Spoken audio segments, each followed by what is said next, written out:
साथ बदलते भारत की शान।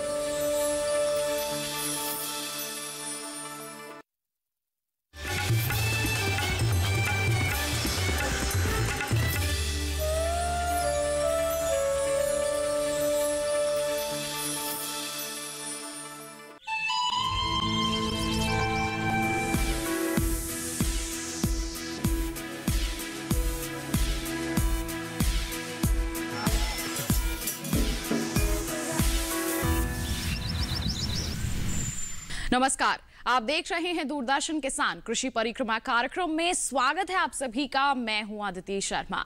हमारा ये कार्यक्रम लेकर आते हैं हम आप तक ताकि हम कृषि जगत से जुड़ी, मनोरंजन से जुड़ी कुछ महत्वपूर्ण जानकारियां आप तक पहुंचा सकें। और आज के हमारे इस अंक में हम आपको कुछ ऐसी ही जानकारियां देने वाले हैं। बता दें आपको, आज हम सबसे पहले बात करेंगे नींबू वर्गीय फलों की खेती के बारे में। कोरोना काल में सबसे ज्यादा जो मांग है वो नींबू वर्गीय फलों की हमने देखी है बढ़ती हुई। ऐसे में अगर हमारे किसान इसकी खेती की ओर अपना रुझान बढ़ाते हैं और बेहतर तरीके से प्रबंधन करते हैं तो निश्चित तौर पर वो अपनी आमदनी को बढ़ा सकते हैं, अच्छा मुनाफा कमा सकते हैं। किस तरह से आपको प्रबंधन कार्य करने हैं, आइए दिखाते हैं आपको हमारे कृषि गतिविधि भाग के जरिए।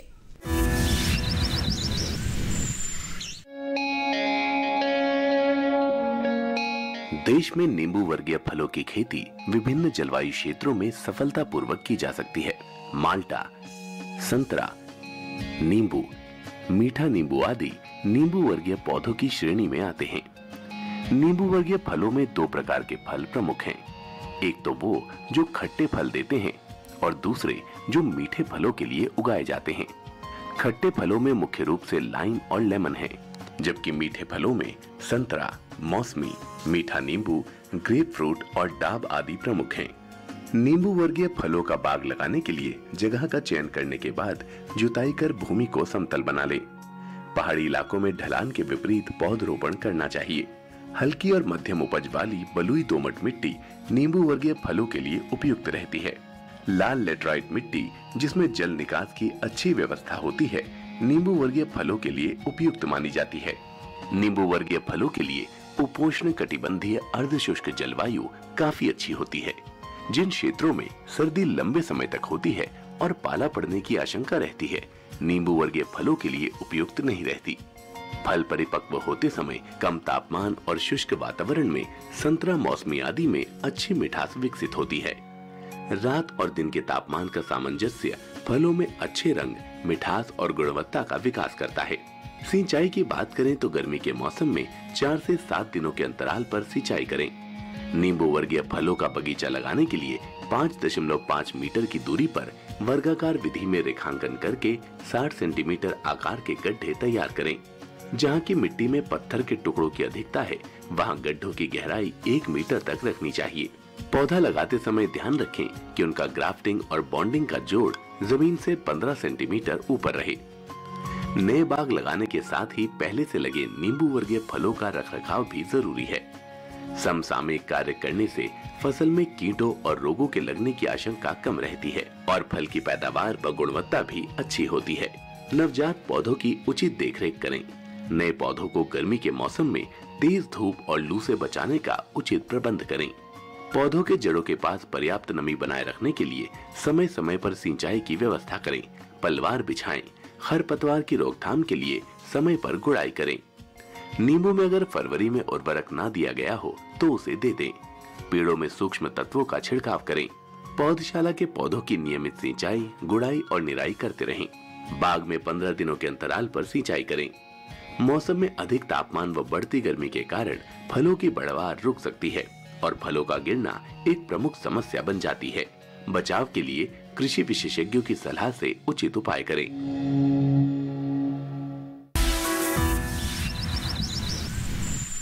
अब कार्यक्रम में वक्त है पुस्तक समीक्षा का। जी हाँ, खेती किसानी के संबंध में बहुत सारी पुस्तक हमारे वैज्ञानिक लिखते हैं जिसके जरिए हमारे किसान लाभ ले सकते हैं। और आज एक ऐसी ही पुस्तक के बारे में हम आपको बताने वाले हैं। कौन सी है ये पुस्तक, किस तरह से हमारे किसानों को ये फायदा पहुंचा सकती है, आइए जानते हैं हमारे कृषि साहित्यिक भाग में। आज हम चर्चा करने वाले हैं गेहूं, गुणवत्ता और परीक्षण पुस्तिका पर। और आपको बता दें कि इस पर विस्तृत चर्चा करने के लिए हमारे साथ इस वक्त मौजूद हैं डॉक्टर राजीव कुमार सिंह, जो प्रधान वैज्ञानिक हैं सस्य विज्ञान संभाग, भारतीय कृषि अनुसंधान संस्थान, पूसा, नई दिल्ली में। डॉक्टर सिंह, बहुत बहुत स्वागत है आपका। तो जब हम बात करते हैं गेहूं की, हम सभी जानते हैं कि हमारे देश में इसकी जो खेती है काफी अच्छे स्तर पर होती है, हमारे किसान इससे अच्छा मुनाफा भी अर्जित करते हैं, लेकिन फिर भी कुछ कुछ जानकारियां हैं जो कभी कम रह जाती हैं, जिसके चलते अच्छी गुणवत्ता नहीं मिल पाती, अच्छा मूल्य नहीं मिल पाता। इसी उद्देश्य से हमारे किसान भी निरंतर कार्य करते रहते हैं इस दिशा में। तो ऐसे में इस पुस्तक के पीछे का उद्देश्य आपसे जानना चाहेंगे और साथ ही साथ इसके लेखकों के बारे में भी आप जानकारी दें। मैं किसान भाइयों, मैं आपको आज पुस्तक जो गेहूं गुणवत्ता एवं परीक्षण के बारे में मैं आपको विधिवत बताऊंगा। इस बुक के जो लेखक हैं, जो भारतीय कृषि अनुसंधान संस्थान डॉक्टर BK मिश्र जी, जो भूतपूर्व प्रधान वैज्ञानिक हैं, और दूसरे जो लेखक हैं डॉक्टर विनोद तिवारी जी, जो भूतपूर्व प्रधान वैज्ञानिक भारतीय गेहूं एवं जौ अनुसंधान संस्थान जो करनाल में संस्थान है, उसके जो हैं इस बुक को जो है लिखे हैं। और इसका मेन उद्देश्य है कि जो गुणवत्ता की हम बात करते हैं गेहूं के दाने में, तो उस गुणवत्ता एवं परीक्षण के पॉइंट ऑफ व्यू से इसमें टोटल जो है 22 अध्याय दिए गए हैं और गुणवत्ता के बारे में इसमें चर्चा की गई है। चाहे चपाती की गुणवत्ता की हम बात करें, चाहे नोड्यूल की चपाती की बात करें, नोड्यूल की गुणवत्ता की बात करें, या हम इसके जो बिस्किट की गुणवत्ता की हम बात करें, तो इन सब चीजों को ध्यान में रखते हुए इस बुक के अंदर जो है लिखा गया है और बहुत ही उपयोगी है ये बुक जो है। जी, बहुत ही उपयोगी साबित हो सकती है हमारे किसानों के लिए ये पुस्तक। तो ऐसे में आपसे जानना चाहेंगे कि आपने जिक्र किया कि 22 चैप्टर्स इसमें समावेश है उनमें, और जानकारियां दी गई हैं गेहूं की गुणवत्ता बेहतर किस तरह से बनाई जा सकती है और हमारे किसान किस तरह से और बेहतर कर सकते हैं इसकी खेती को। तो इन जानकारियों के बारे में क्या कहना चाहेंगे हमारे किसानों को? किसानों को मैं ये बताना चाहूँगा एक बुक के द्वारा, क्योंकि इस बुक के माध्यम से हमारे किसान भाई देखेंगे, इसमें हम किसानों के पॉइंट ऑफ व्यू से देखते हैं तो गुणवत्ता का केवल किसान ये देखता है कि उसका उत्पादन और बाजार मूल्य हमको अच्छा मिले, लेकिन वहीं व्यापारी के रूप में हम इस किताब को देखेंगे तो व्यापारी ये देखता है कि जो हमारे दाने की जो चमक है वो अच्छी हो, मोटा दाना हो और सरपति गेहूं की तरह इसका दाना हो। तीसरा आप देखेंगे जो फ्लोर मालिक है या मिल मालिक है, वो अपने इसको ये देखता है कि इस किताब के अंदर हमको कितना जो है उस गेहूं के अंदर प्रोटीन है, उसके साथ साथ जो उसके आटे में उच्च युक्त गुणवत्ता युक्त आटा या मैदे की हम बात करते हैं। और तीसरा इसमें आता है जो इंटरप्राइज उद्यमियों की हम बात करते हैं, तो उद्यमी अपने हिसाब से इसमें देखता है कि इस गेहूं के दाने में गुणवत्ता के पॉइंट ऑफ व्यू से कितना इसको जो है आपकी एक तो देखने में अच्छा हो, अट्रैक्टिव हो, स्वस्थ हो और इसको लंबे अवधि के लिए हम इसको जो है स्टोरेज कर सकें, जिससे कि लाभ जो है हम उसका उठा सकें। तो हम कह सकते हैं कि ये जो पुस्तक है ना केवल हमारे किसानों के लिए बल्कि जो फ्लोर मिल वाले हैं, चाहे उद्यमी हैं और व्यापारी हैं, उन सभी के लिए ये बहुत ही लाभकारी साबित हो सकती है। इसमें सभी के लिए कुछ ना कुछ जानकारियां जरूर समाहित की गई हैं। ऐसे में आपसे जानना चाहेंगे, अगर हमारे किसान इसकी खेती कर रहे हैं और भी ज़्यादा बेहतरी चाहते हैं, उन्नति चाहते हैं, तो किस्मों की जानकारी बहुत ज़रूरी हो जाती है। क्या उसका भी यहाँ इसमें जिक्र किया गया है? इसमें जिक्र तो कुछ प्रजातियों का किया गया है, लेकिन हमारे संस्थान जो भारतीय कृषि अनुसंधान संस्थान से कुछ प्रजातियां गुणवत्ता के हिसाब से बहुत ही अच्छी निकाली गई हैं। जैसे HD 2967 की हम बात करेंगे यहाँ पे, ये आप देखेंगे इसमें ग्लूटीन है, प्रोटीन है, जिंक है और आयरन के रूप में प्रचुर मात्रा में पाया जाता है। इसके साथ साथ आप देखेंगे उत्पादन के दृष्टिकोण से जो है तो 5.5 यानी 5.5 टन प्रति हेक्टेयर इसकी उत्पादकता है। अगर अच्छी तरह से किसान करता है तो 6.5 टन भी इसको ले सकता है। दूसरी वैरायटी हमारी जो बायोफोर्टिफाइड है HD 3226 जो 142 दिनों में तैयार हो जाती है। और आपको मैं बताना चाहूंगा कि प्रोटीन की मात्रा इसमें सबसे अधिक यानी 12.8% से भी प्रोटीन की मात्रा अधिक है। इसमें ग्लूटीन आपका 30.8% है और जिंक का इसमें हम देखेंगे तो 36.8% इसमें जिंक है। लेकिन उत्पादन के दृष्टिकोण से हम देखेंगे तो 57.5 कुंटल इसकी उत्पादकता प्रति हेक्टेयर है और इसको अच्छी तरह अगर किसान भाई करना चाहते हैं तो इससे करीब करीब आप 78 से 80 कुंटल इसकी जो है पोटेंशियल यील्ड है। दूसरी वैरायटी एक और है हमारे यहाँ से जो HD 3237 की हम बात करते हैं। इसकी जो उत्पादकता है आपका 5 टन प्रति हेक्टर है, लेकिन उसकी जो पोटेंशियल है आपकी जो है 67 कुंटल प्रति हेक्टर है। लेकिन गुणवत्ता के पॉइंट ऑफ व्यू से हम किसान भाइयों को बताना चाहेंगे कि इस प्रजातियों के अंदर आपको जैसे ग्लूटीन है, प्रोटीन की मात्रा है, आयरन है, जिंक है, तो ये सब जो प्रजातियों के अंदर होती है इससे क्या होती है कि दाने की जो गुणवत्ता होती है वो बढ़ जाती है। अच्छी किस्म का चयन करना बहुत जरूरी हो जाता है। और जैसे इस पुस्तक का विषय है, हम कह सकते हैं कि शीर्षक है यहाँ पर गेहूं गुणवत्ता, तो गुणवत्ता को और बेहतर बनाने के लिए क्या कुछ जानकारियां दी गई हैं इस पुस्तक में? हमारे किसानों के लिए ये लाभकारी हो सकती है।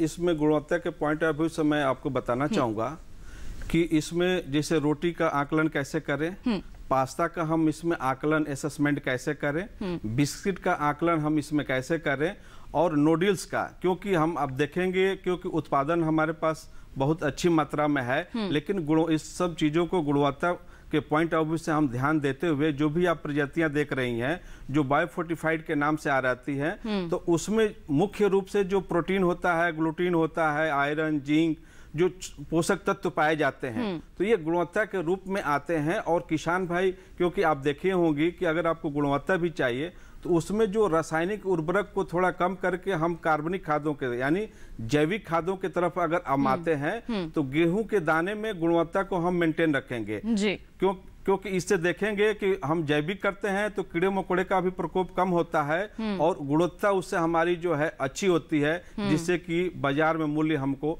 अच्छा मिलता है। इस पुस्तक का जो है साथ मिल सकता है, आपको जानकारियां इससे मिल सकती हैं। और एक और सवाल आपसे जानना चाहेंगे कि गेहूं पककर तैयार हो चुके हैं, हमारे किसान कटाई की तैयारी में यहाँ पर लगे हुए हैं, तो क्या उसके संबंध में भी जानकारियां हैं इसमें? इसमें कटाई के बारे में नहीं है, लेकिन मैं किसान भाइयों को कटाई के बारे में बता देना चाहता हूँ कि गेहूं की कटाई तब करें जब गेहूं के दाने में जो नमी की मात्रा है वो 14% के आसपास हो, या उसको दांत के अंदर काट के देखें, कट की आवाज आती है तो हम मान लेते हैं कि कटाई के लिए वो फसल तैयार हो गई है। तो इसको जरूर, क्योंकि अगर थोड़ी भी नमी ज्यादा होगी, कटाई आप हार्वेस्टर से करते हैं तो उसमें फंगस लगने का डर होता है, तो उसमें नमी जो है किसान भाई ये सुनिश्चित कर लें कि प्रॉपर 14% से ज्यादा न हो, और अगर 14% से ज्यादा है तो कटाई करने के बाद आपका जो भी थ्रेसिंग फ्लोर है उस पर कम से कम 2 से 3 दिन उसको जो है अच्छी तरह सुखा लेना बहुत जरूरी है जी। बिल्कुल, तो ये सावधानियां हैं जो बरतनी है हमारे किसानों को कटाई के दौरान भी और कटाई के उपरांत भी। अंतिम सवाल डॉक्टर सिंह आपसे कि ये पुस्तक जैसे कि आप जिक्र कर रहे हैं हमारे किसानों के लिए काफी फायदेमंद साबित हो सकती है, तो हमारी जो ये पुस्तक है हमारे किसान कहाँ से ले सकते हैं और इसका मूल्य कितना रखा गया है? मैं किसान भाइयों को बताना चाहूंगा, ये पुस्तक हमारे जो भारतीय कृषि अनुसंधान परिषद नई दिल्ली में जो ऑफिस है वहां से आप प्राप्त कर सकते हैं। जो किसान भाई उसके वहां से नहीं कर सकते हैं तो आप पोस्ट ऑफिस के द्वारा भी इसको खरीद सकते हैं। तीसरा है ऑनलाइन भी इसको आप जो है परचेज कर सकते हैं। और ये किताब की जो कास्ट है ये 650 रुपये की एक जो है किताब है, और इसको जरूर आप लें। इससे आपकी जो है गेहूं की गुणवत्ता में जो है आपको बहुत ही अच्छा मिलेगा, उसके साथ साथ जो है क्वालिटी आपकी अच्छी होगी तो मुनाफा भी आपको बहुत अच्छा मिलेगा। डॉक्टर सिंह, बहुत बहुत धन्यवाद आपका हमारे कार्यक्रम में शामिल होने के लिए। इतनी महत्वपूर्ण जानकारियां इस पुस्तक के संबंध में आपने दर्शकों तक पहुंचाई, बहुत बहुत धन्यवाद। धन्यवाद। इसी के साथ कार्यक्रम में वक्त हो चला है एक छोटे से ब्रेक का। आप कहीं मत जाइए, जल्द ही हाजिर होंगे। बने रहिए दूरदर्शन किसान पर और देखते रहिए हमारा कार्यक्रम कृषि परिक्रमा।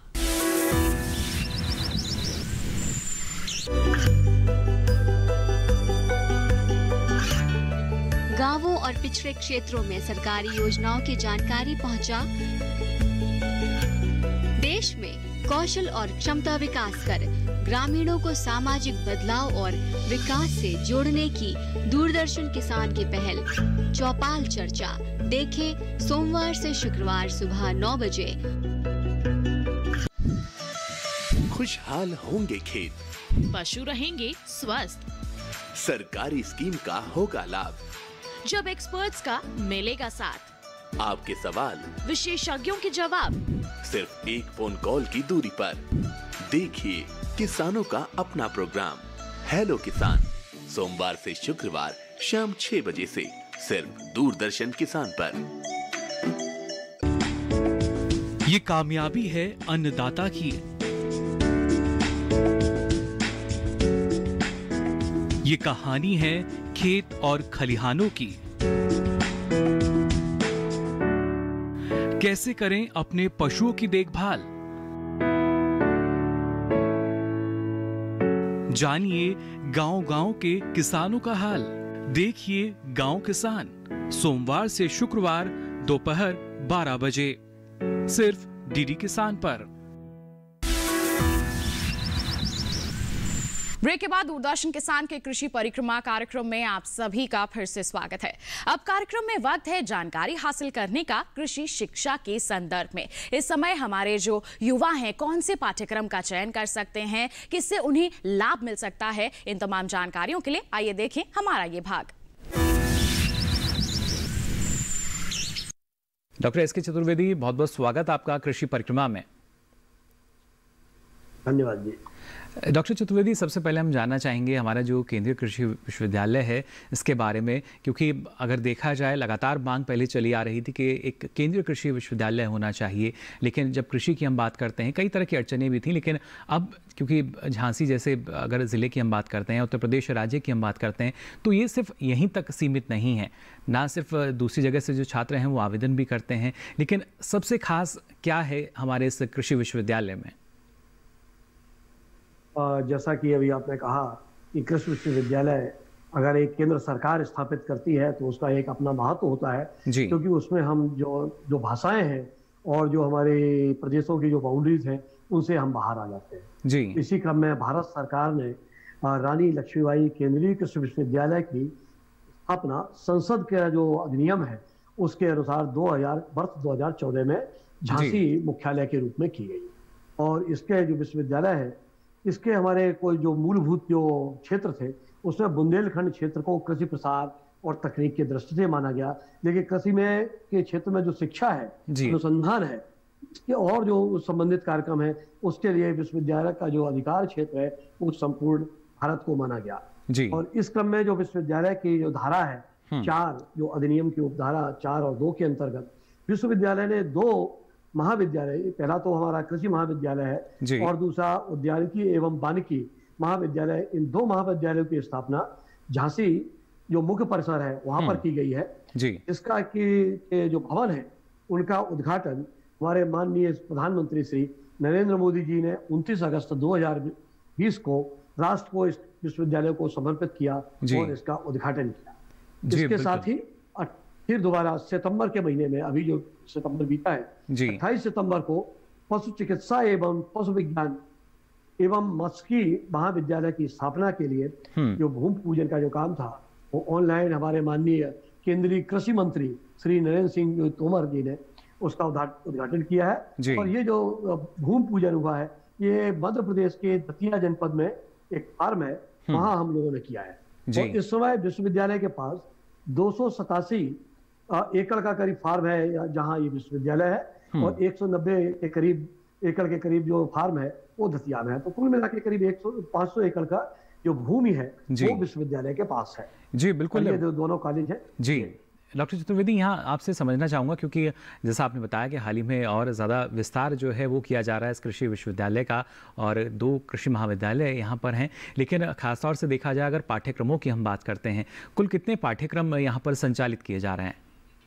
अभी जो जहाँ तक संबंध है विश्वविद्यालय का, तो विश्वविद्यालय में हम लोगों ने यूजी के जो स्नातक स्तर की बात करते हैं जी, तो उस पर एक तो कृषि है, दूसरा हमारा बागवानी है, तीसरा वानिकी है जी। अभी 3 में हम जो 3 ये मुख्य हमारी जो धाराएं हैं कृषि एवं और संलग्न विषयों की, इन 3 धाराओं में स्नातक की उपाधि दे रहे हैं जी। और इसके साथ ही इसी के साथ हमने अभी 5 विषयों में कृषि में जो कृषि से संबंधित जो विषय है जी, उनमें जो 5 विषय हैं प्रमुख रूप से हमारे, उनमें अभी स्नातकोत्तर की उपाधि देना शुरू किया है। और साथ में ही 3 विषय हमारे वानिकी और जो औद्योगिकी है, उद्यानिकी है, उनमें भी हमने स्नातकोत्तर का पाठ्यक्रम प्रारंभ किया है जी। बिल्कुल, तो इसमें मैं आपको बताना जी जी। तो इसमें मैं आपको थोड़ा सा, जो किसान भाई है या हमारे जो छात्र हैं, छात्र बंधु हैं, छात्राएं हैं, तमाम कोशिश करते हैं कि हम अच्छे विश्वविद्यालय में शिक्षा लें। तो ये हमारा जो विश्वविद्यालय है, ये राष्ट्रीय महत्व का विश्वविद्यालय है,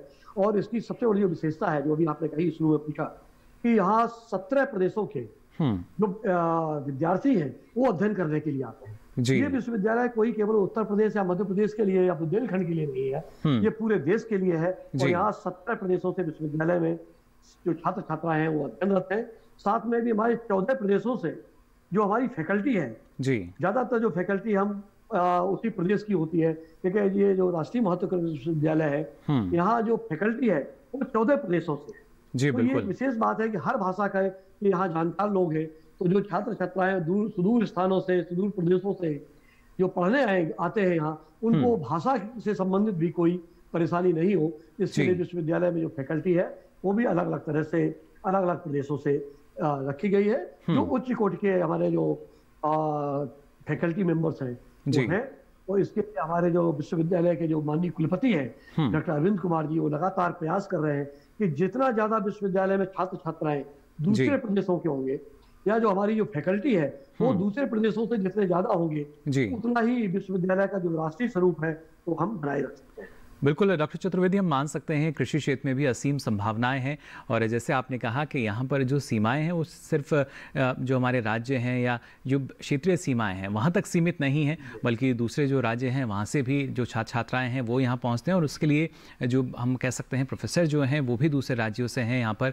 लेकिन अगर देखा जाए तो सबसे ज़्यादा रुचि किस क्षेत्र में नज़र आती है हमारे छात्र छात्राओं की? जैसा कि सारे छात्र छात्राएं भी जानते हैं, आप भी जानते हैं कि जब हम कृषि की बात करते हैं तो कृषि से ही बात करते हैं। तो जहाँ जो मेरिट की बात है, जो छात्र मेरिट से आते हैं वो सबसे पहले कृषि में जाते हैं, उसके बाद उद्यानिकी की बात करते हैं, उसके बाद वानिकी की बात करते हैं। तो स्वाभाविक रूप से जो कृषि है, क्योंकि कृषि रीढ़ है, और साथ में जो, मैं ये नहीं कह रहा कि दूसरे विषय नहीं है, उद्यानिकी है, वानिकी है, मत्स्य है, पशुपालन है, इनका भी सबका एक अपना महत्व है, और इन सभी विषयों में यहाँ पढ़ाई होती है। पर फिर भी जो छात्रों की जो रुचि है वो कृषि के बारे में थोड़ा सा ज्यादा होती है। और जो मेरिट है, मेरिट के हिसाब से सबसे पहले बच्चे जो आते हैं वो कृषि स्ट्रीम में आते हैं। जी बिल्कुल, ये बेहद ज़रूरी कि लगातार जो छात्र छात्राएँ हैं उनकी रुचि जिस क्षेत्र में होती है, कोशिश वो करते हैं कि वो जो पाठ्यक्रम है उनको मिल सके, और उसके लिए लगातार हम मान सकते हैं केंद्रीय कृषि विश्वविद्यालय द्वारा भी पूरी कोशिशें की जा रही हैं कि उचित समय पर जो सही शिक्षा है उसको हम जो छात्र छात्राएँ हैं उन तक पहुँचा सकें, और उसके लिए कई महत्वपूर्ण फैसले जो हैं वो लगातार लिए जा रहे हैं सरकार द्वारा भी, और बेहतर ढंग से जो कृषि प्रसार है वो किया जा रहा है। फिलहाल डॉक्टर चतुर्वेदी, आपने इतनी महत्वपूर्ण जानकारी हमारे साथ साझा की, इसके लिए आपका बहुत बहुत शुक्रिया। खेती किसानी के संदर्भ में तो जानकारियां हासिल कर ली, अब समय हो चला है थोड़े से मनोरंजन का। तो फिर आइए नजर डालें हमारे सांस्कृतिक भाग पर।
तो ये था हमारा आज का कार्यक्रम कृषि परिक्रमा। अगले अंक में मुलाकात होगी आपसे, तब तक के लिए हमें दीजिए इजाजत। आप बने रहिए दूरदर्शन किसान पर। नमस्कार।